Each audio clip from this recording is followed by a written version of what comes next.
Recording. I want to welcome everybody to our Zoom at noon on Friday, where we interview dynamic individuals who are just wonderful people in their own right, but also have incredibly valuable information to share. I'm Dr. Dale Caldwell. I'm the executive director of the Rothman Institute of Innovation and Entrepreneurship, and we always have some new people who don't know about this. And so the Rothman Institute is focused on really supporting, promoting, and researching entrepreneurship around veterans, family businesses, students, urban entrepreneurship. We really are advocates and almost evangelical about the importance of entrepreneurship to society. And so we've had an opportunity. We've been doing this, Sue, for almost 2 years now, talking to some amazing people. We have yet another amazing person today, Connie Whitman, who I've gotten to know and really gotten to admire. She is an expert in things that I am not great at, the sales aspect of the world. And so I've learned a lot from her already in our show. So Connie, welcome. Thanks for having me, Dale. Excited to be here. And, as always, I hope I share some quality content for your peeps. You absolutely will. And so we encourage people to send some questions in the chat or through the Q&A button. So first, Connie, as I always do, I want to start out, where did you grow up? And are you a Jersey person, or what's the story? Jersey born and bred. So I'm a Jersey Nice. girl and I don't pump gas. There was a bumper sticker out there.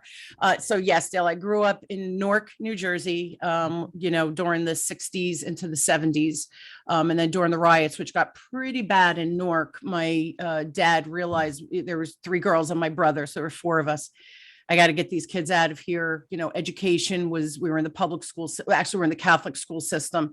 But the education just wasn't what my dad, as an immigrant, right, wanted us to have a better opportunity. So we moved to Homedale, New Jersey. Talk about the dispariting background, right? So we leave the city into Homedale, which is all farms, back in the 70s.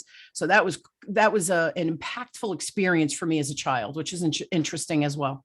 Yeah. And again, as I said, this book behind me, it's about influences. And so those influences impact and shape how we think and what we do. So, all right. So from there, you went to, now where'd you go to the college, and what were some of your first jobs? You have a great work history. I do. So yeah. So I went to Rutgers, Jersey girl, for my undergraduate. And then after graduating, I worked for a few years and then went back to school at night for my MBA at Monmouth University, also in New Jersey. Yep. Yeah. And that I did that for, obviously, right after graduating, I got a job at a credit company. And that is where I learned that I was good in sales. I always say that the job found me. I didn't know this was a natural skill that I had. So I don't know if you want me to go into detail of that, but that's talk about that experience, because that really helped to and talk about the experience. And we're very open about the challenge of being a woman in that industry. Yeah, it was an interesting experience. Never being told you can't do that, right? Because you're a female.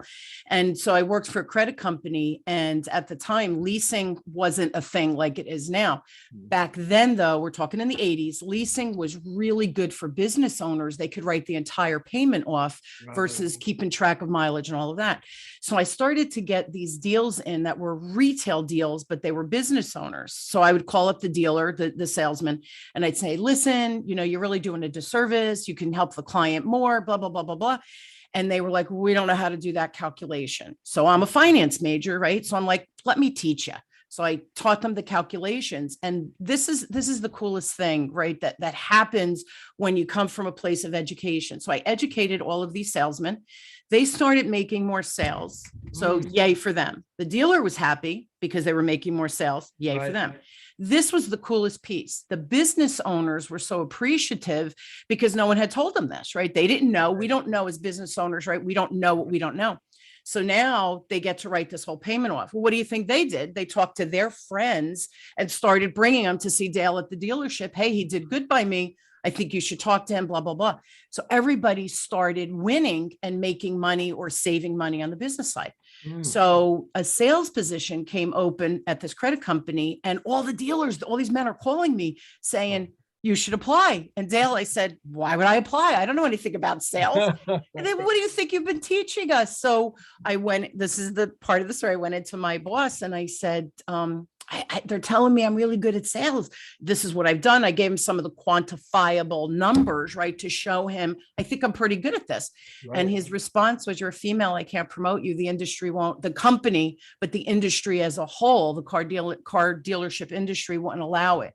But and Dale, and I know I've shared this with you before, and I still look back again, we talk about the influencers in our life.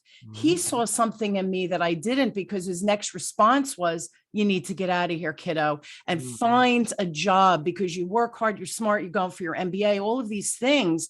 You deserve better and more, and it's not going to happen in this company.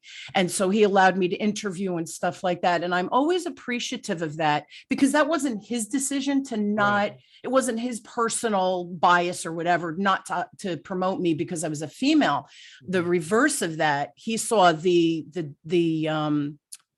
terribleness of that. Right. Yeah. That this should not happen, and said, but here's the deal. You need to go and find your path and shine your light and all of those things. So I'm forever grateful to him. And that's an important part, Connie, because so many of us have those angels, if you will, in our life that we have some devils that drag us down and hold us down. But we also have some people who kind of, at their own, because he would lose money with you going because you're so good at it, but he put you ahead of that. And that's something we talk about, this coach leadership. Yes. It's now a time you have to put the people ahead of yourself, and that's the good leadership, and you'll always remember that person.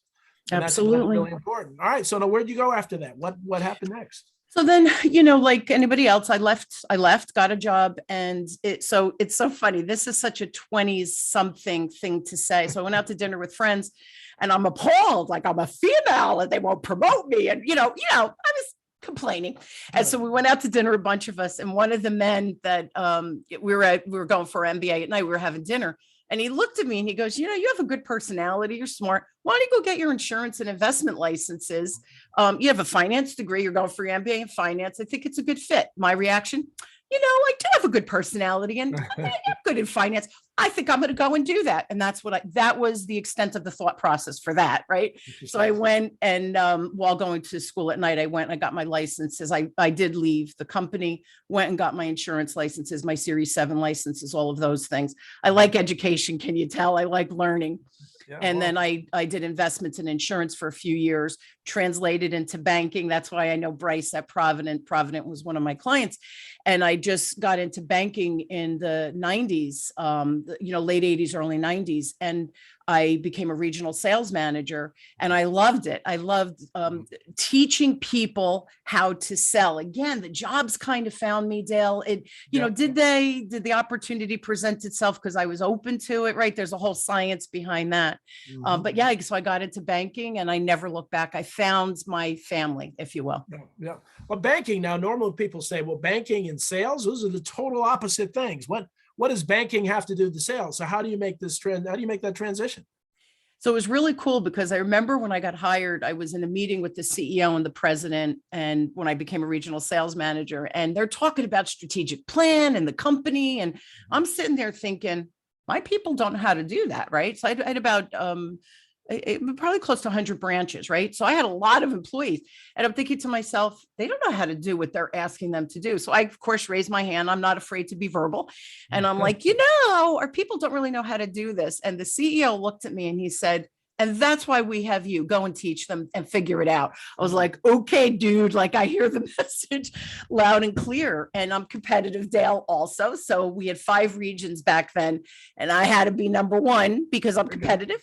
And so I went back and I started coaching my managers on coaching their employees, right? And developing skills, because I believe if we can change behaviors and change skills and create good habits, the numbers come, right? That translates over to the numbers. So I manage a person, not a number. And so I started doing that, of course, was the number 1 region. And I did that for many years, and then had kids, and I was working way too many hours. And that, from a life values, personal values standpoint, I wanted to be home with my kids. So I was approached, because now, you're at a senior vice president level, right? You have all of these connections at that executive level. I had the ear of people, and the head of the trust department approached me and asked me if I would do a reduced work week and job share, which back in the 90s, Dale, was unheard of. So I went from sales management back into sales. And this is the funniest thing. I made more money working 3 days a week than I did full time as a regional sales manager because I'm good at sales, right? So I made more money working less. Interesting. And so, how did you get your own business? How did you make that transition to where you are now? Yeah, it's fascinating. Again, the whole process of life as you look back and you see the connectivity of what choices you make and how you end up where you end up. It's never a straight line, but when you look back, you see how everything's connected. That's right. That's right. It's really an interesting thing. It really is. And so 20 years ago, banks, it's happening again, but banks back 20 years ago are going through what I call merger mania. Every time I turned around, there was a merge. And so, thankfully, I always retained my position. But the bank that bought us, I won't say who they were, but I did not want to work for them. So I remember coming home, I had 2 babies, Dale, and I said to my husband, I can't work for this company. They're anti-customer service, and I'm all about serving the client. So not a good fit. Again, values. See how interesting that kept creeping in for me. I don't know that I realized it was a value thing for me, but I said to my husband, I can't work for them, and he said to me, well, what do you want to do? I'm like, I want to open my own business. And we needed my income. And Dale, you know this, we just had our 30th wedding anniversary. Yes, so my husband, he clearly gets me, right? And so, that was 20 years ago. I started my own business, never looked back. And that's what I do now. I go into companies and even small business owners, and I help them understand what is the culture, and then what do we want our people to do? And it's always about the client journey, right? What is the experience we want our clients to do? And then we can back into the behaviors that we potentially need to learn to get the numbers that we need to grow revenue and profitability and all those things. So, because I really want to get into some depth. Yep. Around since we have a little more time than we did on my show, and so starting that business, what did you learn? And what do you know? Because we have some new business folks who are listening in and will be watching the videos. As you started this and you hadn't started your business before, what do you know now that you wish you knew when you first started? To give up control a little bit easier and sooner. Number one. Number two. I'm a lifelong learner, which obviously my credentials, you see that. So that to me is important too. And with COVID, because now we had this digital realm and I had done everything live. So the education for me, for my own abilities, right, to be able to continue to work through COVID, right, and doing digital, my learning curve went up. So I did a lot of education, which I highly recommend for new business owners. You have to start to identify blind spots and then go back and get whatever that education is. And it could be an online class, right? It doesn't have to be anything so grandiose. So that's the other thing. And the third thing I would say is ask for help.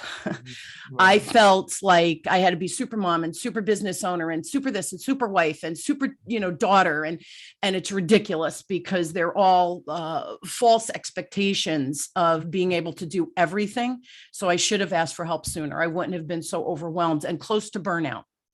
Yep. And you keep saying it, but people take it for granted, this idea of being a lifelong learner. See, I've learned too, that the people who are successful, they come to these kinds of things when they have an opportunity to learn from someone who's different, to avoid certain mistakes that other people made. That is so important. The days are gone when you just rely on your own smarts and you just do it yourself and you don't consult with anybody. So I really appreciate that about you. And I think that's important, and that's informed your practice going forward. So, all right. So you started the business. Did you start the way you're working now, or has your business adjusted? So what did you start out doing? Yeah, it's interesting. So I had it, you have to evaluate. So I started a business. Woohoo! I started a business. Wow. And then I remember thinking, well, what am I going to teach? Getting the clients weren't the issue for me because I had such a big network, right? Because I had been in sales. So I had a huge network of people to reach out to. But then what do you offer them, right? So right. I really sat down one day. I remember thinking, well, write out what you do. Like, why are you good at sales? And so I started thinking about the stories, and I started thinking about, well, what did I teach those dealers? And what did I teach my clients when I was selling investments? I always came from this place of educating whoever I was speaking with. And so I started to frame that out, and I came up with my 7-step. It's my own signature program, but those 7 steps. So I had one product, and that's what I went to my clients with. And of course, what ended up happening, because I over deliver, right? I get results. The return on the investment is evident at the end of the training. And so what would happen, and they'd be like, you're really good with time management. Can you teach that? And you're really good at service for our non-client centric people. Can you help with that?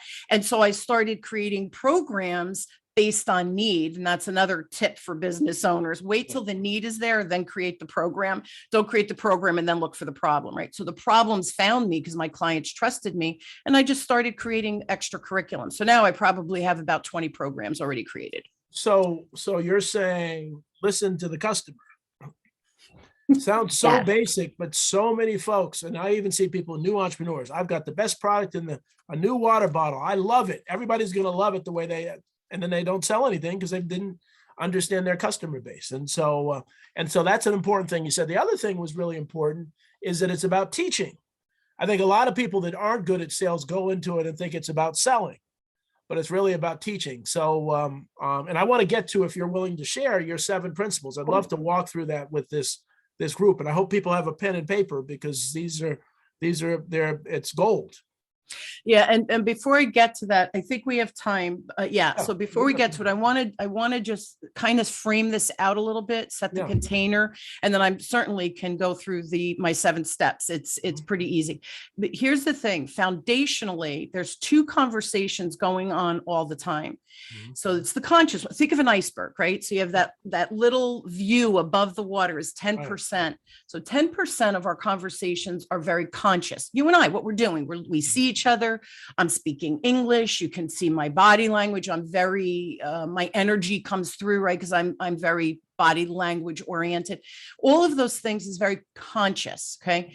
Then think of the iceberg below the water. So 90% of our conversations are unconscious or subconscious, where we don't really know what's going on. So for example, when we're talking to our clients, they are emotionally driven by their experiences, right? We're emotionally driven and communicate from our experiences. Right. Well, are they a match? No, of course not. So how do we decode, if you will, that unconscious conversation? And that's one of the things I do teach through my 7 steps. I have tools that people can utilize to get control and be aware of that unconscious conversation. Because think about it, if I'm only present or aware of me communicating with other humans, and it's really 10% cognitive, if you will, right, and the rest is happening at this like kind of an undercurrent. If I don't understand it, I don't control it, you're losing business. You're either leaving money on the table or you're not making sales that you should be making. It's really important foundational concept.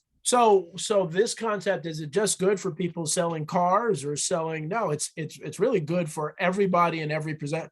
We are all salespeople, right? We're all salespeople, no matter what we do. And here's the other thing, Dell, if you really think about it, we communicate with humans all day long, both personally and professionally. So when you start to understand, like my kids, there's a lot of unconscious or subconscious conversations happening. You have to be mindful of what their emotional state is or where they're coming from. Right. And if you don't tap into that, as a mom, I don't tap into that. I'm yelling at them. Just go and do it. Like, don't argue with me, right? But there's something going on that triggered them, and that's that unconscious current. So the better we get control of it, it creates harmony in all your communication, not just from the sales perspective. It's really kind of magical. And so you're a great listener as well. And so one of the things in coaching, we talk about the 4 levels of listening. You know, they have the self-focused listening, where the people aren't listening. They just, can't wait to talk. And then you have empathetic listening and contextual listening. And it's important to really understand and really, really hear what the person is saying. So I think you've honed those skills over the years. Absolutely. 100%. Yes. The other thing I've realized, especially specifically foundationally for salespeople, there's 2 camps typically people fall within. So it's interesting. 2 years ago with COVID, I was networking a lot, right? To learn for myself what's out there. Who do I need? Who do I need to hire? What do I need to know? What are my blind spots? So I was networking like a crazy person. My husband would bring me food. I mean, literally, I was working 12-hour days just to learn and make sure that I wasn't missing chasing anything because time is money, right? So all of this networking, I started meeting small business owners and they would say to me, can you help me with sales? And I was like, yeah, but aren't you good at sales? Like you're a bit, see my own assumptions, if you will, with that population, because I had always dealt with corporate clients. So now all of a sudden this population was saying, wait a minute, I need help with. And then this is when I realized that there's two camps. The first camp is you don't even have enough of conversations or prospects or leads coming in. So if people come to me and say, yeah, I want to sell better, I want to communicate better, and we start focusing on their personal skills, but they have no new prospects coming in, nothing to nothing is nothing. Right. So we have to address, why aren't you getting the leads? What's going on over here before I transition to the second camp, which is, no, I'm getting the leads. I have 100 leads a month, but I'm selling 2. That's a problem. So my feeling is if we are in front of our ideal client, we have honed our skills, the timing is right, it's a perfect fit for the client, whatever you're offering. We're not just vomiting and pushing a product on them, but it's truly a good match. Our close ratio should be close to 80%. Really? Wow. So talk to me about, okay, so if your pipeline, what you're saying is if your pipeline is not filled, and so, what do you do with folks like that come to you and say, okay, I want to learn this skill. And you say, well, your pipeline's not filled. So how do you help them? So I do a sales audit and again, I learned to do this for business owners. I certainly can use it for corporate clients too, right? It's a good tool, but by them dissecting what activity they have, what their close ratios are, all of those things, we can determine which side of the coin they're on. But for people who aren't getting the leads, we have to look at, well, where are you networking? Are you networking in the right place? What are you saying? Is your messaging and what you're delivering a good match, right? I'm not a marketing person, Dale, that marketing and sales, 2 very different things, but I can easily say, that's why you're not attracting the client. You're saying this, but this is really what you want to offer. The other thing I look at is their own mindset, because your own mindset really does, it derails you and we don't even realize it. So me coming in, looking from the outside, again, I've been doing this for 40 years. I clearly see where the disconnects are with their clients, with their prospecting, with their marketing, with their efforts in general. So usually on that side of the coin, it's a priorities issue. They're chasing the silver objects, the shiny objects. They're not necessarily focusing on the business. So there's a lot going on, but once you determine where the glitch is happening, it's an easy remedy, right? It's like anything else. Most people don't know how to evaluate, let alone what side of the coin I'm on, but okay, I know I'm over here. What do I do about it, right? I'm the how-to girl. I believe in sharing information, which is a beautiful thing, but if you don't take the ideas and apply them, you're never going to get the results on the back end, right? And that's really where the magic happens. Not by learning is wonderful. I'm a lifelong learner, but we have to apply and try things out to create change in our life, whatever that means for everybody. No, well said. And again, that's a great point for everybody to begin to think about as to where they are and what's going on. All right. So you've done that part, say they have a nice pipeline, but I still can't close. Connie, I can't close. What do you do with me? So that's where my 7 steps comes in, Dale. And once you understand the 7 steps, people understand, hey, I'm good at number 1 and number 2, not so good at number 3. So there you go. That's where you need to start to focus your energy and grow skill, because you have a little bit of a deficit there. And here's the other thing. What I find is, I would say 80% of the time, the people I work with, they're doing things really, really well and really, really right. But it's that 20% that shoots you in the foot every time. And I remember someone said to me, can you imagine if you get on a plane and they come over and they say, listen, we're 99% sure that we're not going to have any issues. I'm getting off that plane, because that 1%, oh, no, right? It's the same thing with us. We're like, we're 99% there. That 1% could be the difference of you making the sale or not making the sale. So most times people are about 80% there. It's that little last bit of tweaking and massaging and reorganizing what they're doing. Same amount of time. I believe in not working harder, but working smarter. Right. I know Bryce has heard me say that a million times. He's like, yeah, Con, we know, right? But it's about working harder, not smarter. So do what you're doing, the amount of effort, let's refine it, and then you could get better results quicker. Wonderful. Good. All right. Well, let's start. So step one. Step one, being prepared. You cannot show up. You cannot wing it. You have to be prepared. And the importance of showing prepared is the customer feels it right out of the gate. So here's the thing. I talk about eliminating the 5 layers of buyer's resistance. The first 5 that I'm going to go through with you today with the 7, if we are not in order, 1, 2, 3, 4, 5, and we try to jump around or skip a step, you've lost the sale, you've lost the customer, and you don't even realize it's happening. That's that's part of that subconscious current that's happening. Right. So a lot of people think, oh, I know what I'm doing. I could show up and I'm going to wing it. Right. It's nonsense. Now, Dale, I've been teaching this 20 years. I still have notes in front of me, so I don't forget anything. That's being prepared. I want to maximize our conversation. I want to maximize the information people are hearing from me. I want to add value. That's always my goal. You got to be prepared to show up and for people to think, she just gave us so much information in an hour. My brain hurts. I've done my job, right? So that's so we sit with that for a second, because that's so important. And it's funny, Sue and Maura know I like to, and Sue Slavin and Maura Panuski are, the folks that really run the Rothman Institute. And so they know I like to wing it, but I wing it because I'm prepared. I wing it. I'm really prepared for stuff. Like we do these interviews, but I have a real good sense of it. I don't write it down, and some people have to write it down, but you really have to be prepared. And even if you don't seem like you're prepared, you really have to be. And that's such a key to success. And yeah. I was going to say, and part of the preparation too is it's exactly what you just said. You do have to be present, and you do have to go with the flow, because we can't control everything. Right. Here's the thing. When I say to be prepared, yes, you have to show prepared. You don't necessarily have to have notes, but you do need to be mindful that so example, right? So much about your topic. I have 40 years of knowledge in this brain. And what ends up happening when we start to sell with our client or our prospect, right? We have so much going on that what we do is we talk and I want to share. I'm teaching right now, right? I'm sharing right now. That's okay. But if there was a client in front of me, I have to be listening much more extensively than speaking. So being prepared is literally not only being prepared with your content, but meeting the client where they are.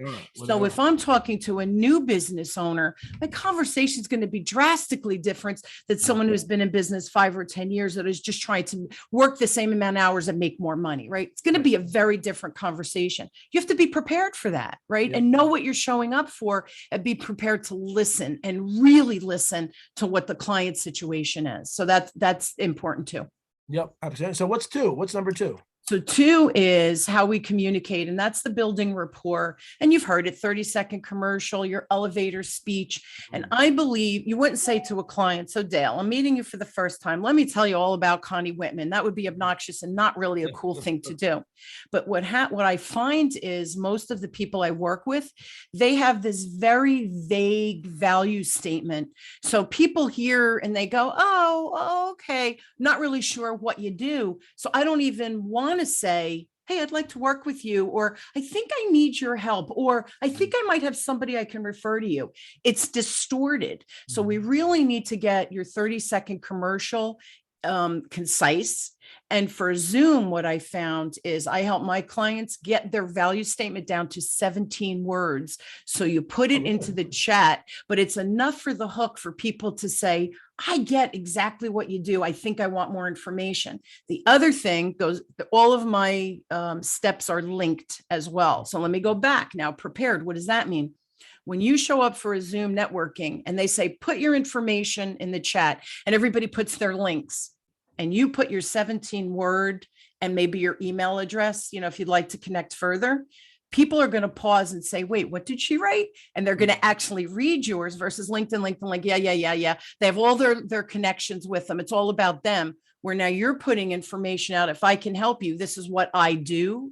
Are you a good match for that? Right. Right. People are going to pay attention. So being prepared, realizing you have instantaneous connection when you're building rapport, it happens pretty quickly. And I do have a tool, Dale, that I'll share with Susan for the email at the end. I have a free communication style assessment, and we'll talk about that. Well, we can talk about that now. There's 5 behavioral patterns, if you will, that humans come from. So that means 20% of the time we are talking to people just like us. Right. But here's the flip side, and this is the blind spot, right? 80% of the time, or 8 out of 10 clients we're talking to don't communicate like us. So we need to be able to shift and modify in that 30 seconds. So they get us, they hear us, they see us, they see what we're about. And that's happening at the subconscious level, remember.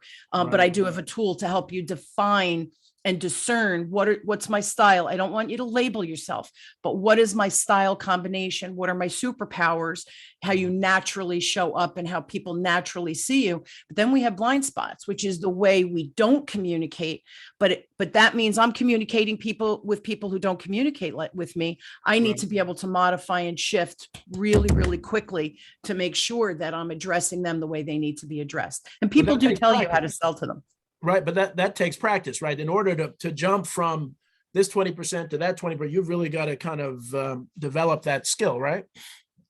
That's that 20% that we need to refine, right? So yeah. Interesting. All right. So that's 2. What's next? 3. The third one is your questions. And again, Bryce is going to smile when I say this. It's when you ask good open-ended questions that matter, not that you're just asking questions, right? There's a prepared questions. Again, notice back to prepared. You have these really important questions that give you a lot of information about the client. It's like having a magic wand. So as you, and step 3 and 4 are tethered together, Dale. So if I can have these really great questions prepared, and I have an agenda, I've used it for 20 years. I have 8 questions when I go into a new client. Rinse, repeat. It works. It's what I need to get the information. Now, here's the second piece of it. The 4th step is our active listening. So when I'm in a meeting, right, I'm always taking notes, by the way. I have my agenda and I take notes on the agenda. When the client says something and I think to myself, something going on there, I got to dig in a little more, right? Based on my one question, I have what I call follow-up questions. That's really where the active listening is happening, that I've heard the cue, the clue, the pain point, the issue, whatever you want to call it, that I've heard them. Now, here's the other thing. I don't ever interrupt them. I let them talk. I put a star on my note saying, go back and ask Dale a follow-up question. And just because I've been doing this so long, I know what follow-up questions to ask, but I heard that issue that maybe I didn't think or assume at the beginning, but that question, if you listen really intently, you're going to hear things. And this is where I see a lot of people leave money on the table. We go in with, you need my signature program. And really, they need the signature program, but they need some live coaching as well with it, right? So we're leaving money on the table because we're not actively listening and asking those follow-up questions to dig into the subconscious conversation. Right. How do you develop that skill? How do you? Not everybody is good at that. See, it's that 1%, that 99, we're 99% there. So this is through the education, through learning, through practice, coaching. When I come in and I coach people, it's try it this way, try it that way. How did it go? The other thing I do that's real important is I record, or I have my clients record a client meeting, an actual client meeting. I go through and I listen to it, and then I pinpoint and say, Dale, you see what you did here? This was phenomenal. Keep doing that. Look at the body language. Look at how the client responded to that, right? Very telling and showing are 2 very different things. The other thing I do is I'll say, Dale, here, you see where you got a little tongue tied. Let's talk about that. What happened? Let's refine. Let's play it right now. Let's play it. Try it again.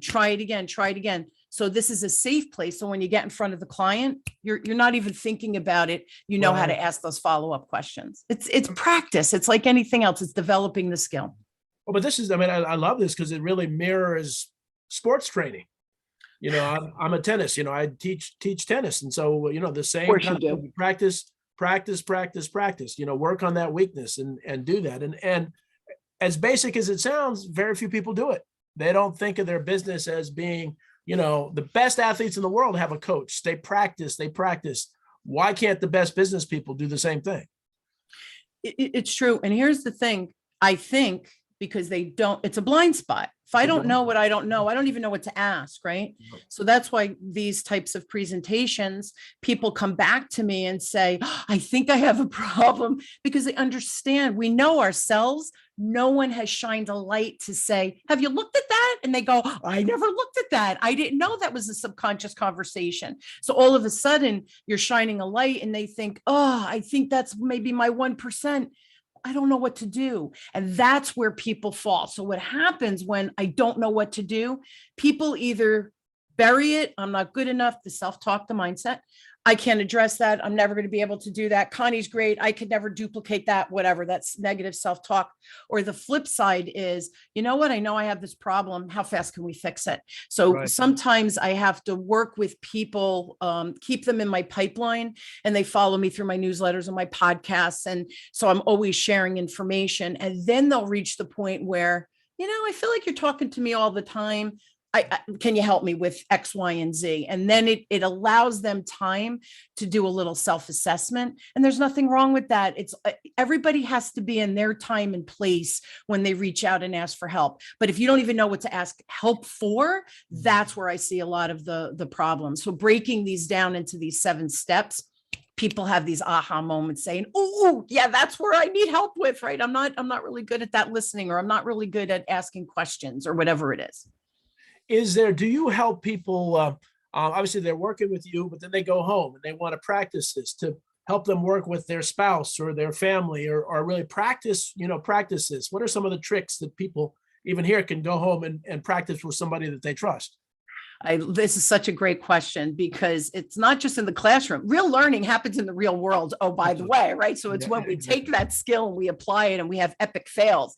You need a couple of epic fails, right? I call it failing forward, because the more you practice, you're going to get it. It's like anything else. So number 1, be patient with yourself. Number 2, so my CSA is a free resource, right? Which we'll share with everybody. Here's how I tell people to start to practice with that skill.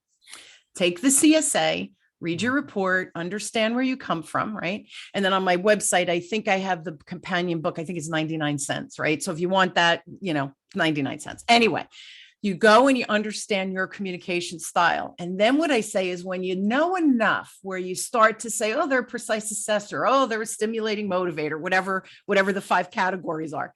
Then start to guess. I think Dale is, right? And then I would say to Dale, can you do me a favor? Can you take this little short quiz? It's a free resource, right? Now you share your report with me, and I go, oh, I got it right. Or, oh, I didn't get it right. Why didn't I get it right?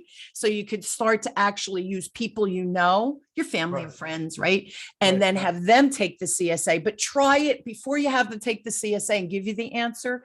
Try to figure out if you can discern what they are. So that's another little trick. And the third one is, if you're presenting and you're nervous about presenting, this is what I hear from introverts. Like, I'm just shy and I'm unsure of myself. I get that. Look in the mirror and practice. Your family's going to think you're crazy, and that's okay. Go in the bathroom, shut the door, but practice, watch your body language, right? Or try to make eye contact with yourself. All of those little pieces affect the subconscious conversation. Have I made my point about the subconscious conversation, right? Well, and we have a tool now too, is Zoom. Zoom is you can record. Here you are on here. We can record this, and then you can go back and look and say, well, I didn't know I did that, and I didn't know I did this, and so on. This is great. And I know people are taking notes. So what's next? Where are we on the list? So after 4 is the listening, right? And that's tethered to 3. Number 5 is that I clearly understand what the product, package of products, combination of products, whatever it is, that's going to help my client move the needle. So here's where, if you've done if you're prepared and you've communicated, you've modified your communication style, you've asked the right questions, you've taken great notes, you've listened carefully, you have what I call the full picture of that client, right? Now you can make a recommendation instead of, and this is where I see a lot of people falter. They ask just enough questions so that they can make that one sale. That one need is there. And the problem with that is if you dig a little bit deeper, sometimes 3 products or packaging 3 services for that client is really better than that one thing that you initially thought they would need. So this is where you discern, based on everything I understand about this client, here's how I can help them right here, right now, with whatever their situation is. And hopefully I can create some remedy for that. Or number 2, that I can, what was I going to say? Help them remedy the situation. Oh, or the package of products just makes more sense that I can help them move the needle quicker, faster, easier, whatever it is. But if I don't have that full picture, what I find is when they present, it's not even just about my presentation skills. They're leaving money on the table because people present what this much when they should be asking for this much. And then this is what I hear. Well, I don't want to be pushy. You're not pushy if you're not serving your client fully. Shame on you. It's your responsibility to help that client, is where I come from, right? So you didn't fully educate them as to all the options of how you can help them because of your own fear and your own self-talk. That's not fair to the client. So that should become super, super clear of what the package should look like or what your offer should look like. Present so you it. need to really know your products. You need to know your products. I mean, you really need to know not just the product per se, but the combination, what combination of. Ooh, did I disconnect? Susan, is that Dale or did I disconnect? I think that was Dale. Okay, we're frozen. Go ahead on your okay. On your steps. Yes. Do you want me to continue? Okay, that's fine. I'm sure he'll boot back in. So the presentation piece, with Dale, I think what Dale was asking is we have to know our product. So here's a visual. I'm a visual learner. So for everybody in the room, picture yourself walking into your pantry or looking at your food shelf at home. You have to have certain ingredients, right, to create a meal for people, friends coming over. So think about walking into the pantry. What are all the things that you have, all the products and services that you have on the shelf, right? I have about 20 different options that I offer, plus a membership site, right? Plus the CSA. I have all these tools and stuff as well. So when I meet with a client, I go into my pantry and I think, ooh, they need this, but they actually need a combination of this and this ingredient as well. Maybe not the full program, but a third of that program I could pull out. And I don't believe in cookie cutter. So every time I meet with a client, it's whatever they're trying to create. What are their values? What are their culture? And then we go in and I can pull out from my pantry, if you will, what are the ingredients specific for that client? So that's where you really need to know not only who the client is, but also who is what is the solution for them, or the combination of solutions. So you really do need to know your stuff, but you need to know how to package it as well. Any questions with that, Susan? I am not seeing any questions in the chat, but everyone feel free to pop questions in the chat. If you have things that are really specific to your own business, Connie would be happy to answer anything. Absolutely. I'll go to the 6th step. Sure, absolutely. Okay, so the 6th step is where we actually ask for the business. You've done all this work, ask for the business. Even if you get the no, it's okay to get no's, right? But ask for the business. If you perfect my 7th step process, when you get to step 6 and you ask for the business, you should not get objections. So what is that, Connie? You're crazy. What does that mean, right? So 3 things should happen when you ask for the business. 1, the client is like, where have you been my whole life? How can we get this started yesterday? You're exactly what I've needed.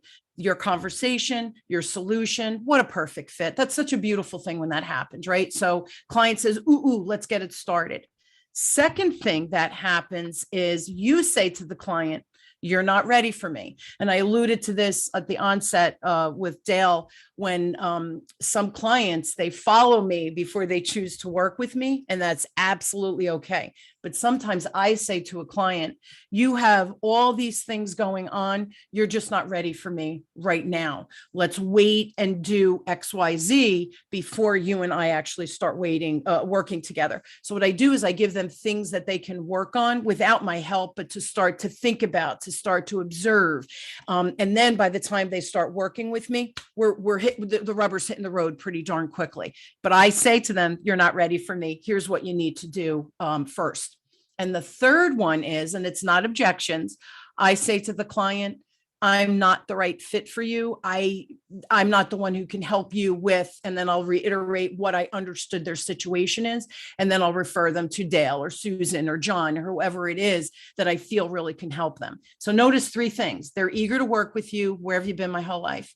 You're not ready to work with me because you have all these other things in the hopper. You can't put your attention into this. Don't waste your time or money. Let's schedule that for later. And the third one is, I'm not the right person for you. Let me share you. And I have a huge network. So I always have somebody. I tease Dale. This is a Jersey thing too, right? I say to people, I got a guy. So I have, my network's huge. I always have somebody that I could refer and that I vetted and I trust highly, that I know is fairly priced and can really help you with your situation.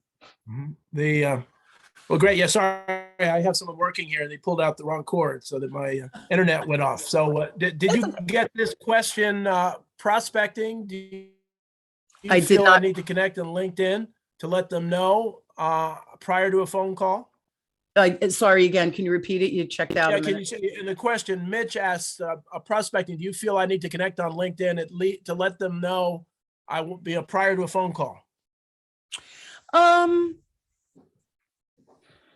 think it depends on the relationship. So this would be a situational thing for me. Mhm. Typically, and Dale, when you and I connected, we were introduced, right, by someone else. And then after the introduction, then I went on LinkedIn and said, hey, we got the email. And so you can reference it back versus just getting these random emails. So sometimes I wait on LinkedIn. It depends on where the relationship started. I might not jump into LinkedIn until after I have a conversation and say, hey, whether we're working together or not, hey, let's stay connected on LinkedIn. This is a good way for us to follow each other and see what we're each up to. But it really is situational. You have to be careful. You don't want to be a stalker. Right. And now what about cold calling? What are your tips for cold calling? Don't do it. I don't believe in, I have never, ever, well, I'm lying. That's not true. When I started selling insurance, I made cold calls. I had to. I didn't know anybody. I was a kid. I had no network. I had nothing, right? So I made cold calls. I called from back then a phone book, believe it or not. Well, fast forward now, there's no need for us to be making cold calls. You should be using people, and not using, that's the wrong word, but tapping into people that know you really well, that are in your playground or know your ideal client, and they can hand off introductory emails or get invited to speak at events, whatever it is. And the other thing, and this is why I was successful in sales early on, I was in my 20s. Again, I had no network. Right. All of my clients, I proved myself to them, so that like no trust factor, they trusted me because I never steered them wrong, because I educated them about money and finance and making those good decisions, that I lived off of referrals. So 5 years, I was in I was 28, I guess, at the time. Within 5 years, Dale, I was living off of referrals. I did not have to make any more cold calls. So I personally, I'm sharing my experience. If you're making cold calls and they're working, I'm not going to say stop doing it, but we really want to look for those warm introductions, those referrals from happy clients versus making cold calls. Again, work smarter, not harder. That to me is a lot of effort. Yeah, it's a lot of painful. And no results.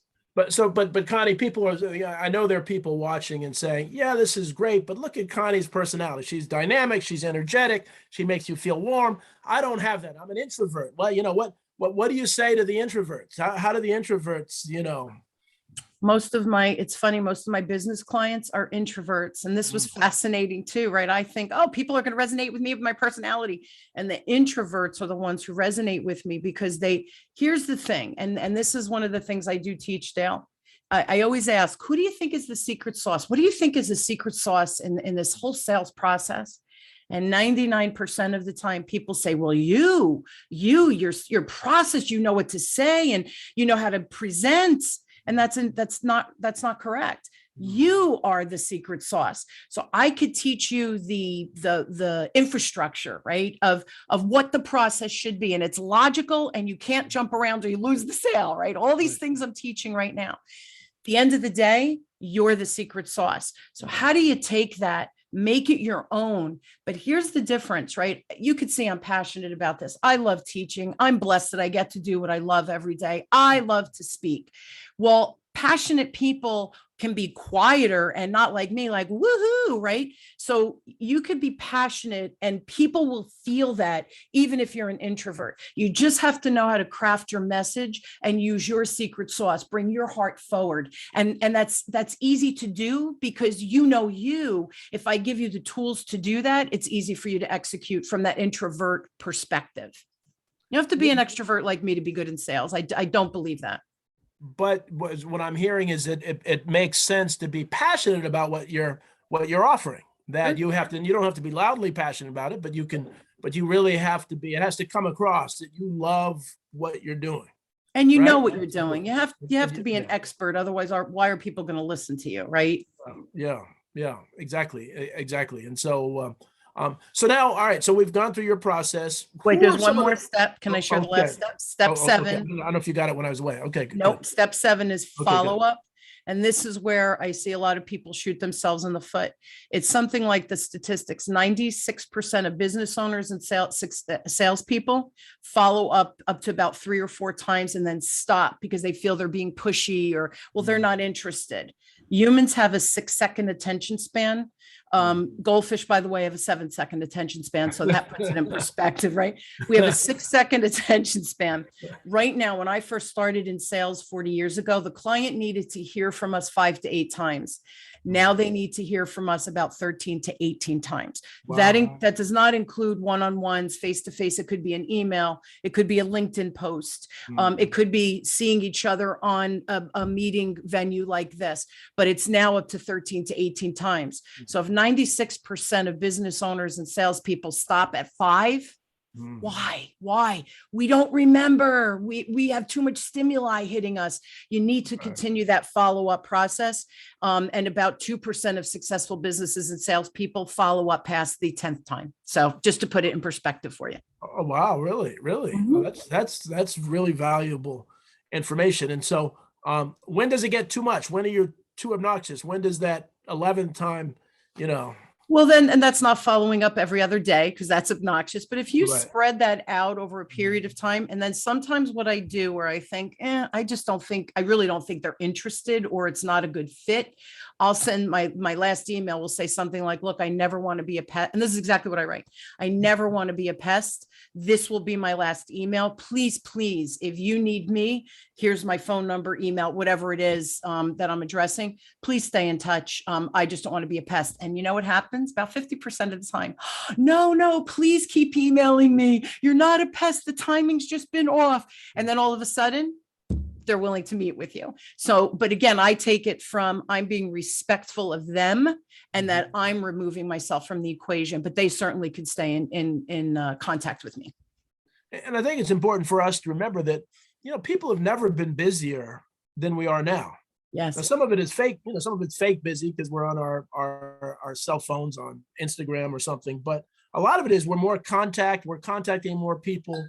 We don't, and so we're busy. And I know sometimes I want people to do that because I'll forget. So somebody that I really wanted to talk to, and I just got busy and then I didn't hear from them until, a month later and said, oh, good. I wanted to talk. Thanks for reminding me. I wanted to do that. So in this day and age, it's, the trouble is we get all these stupid scam calls, That's the problem. That makes people hate stuff. And so I've gotten a few as we're talking today.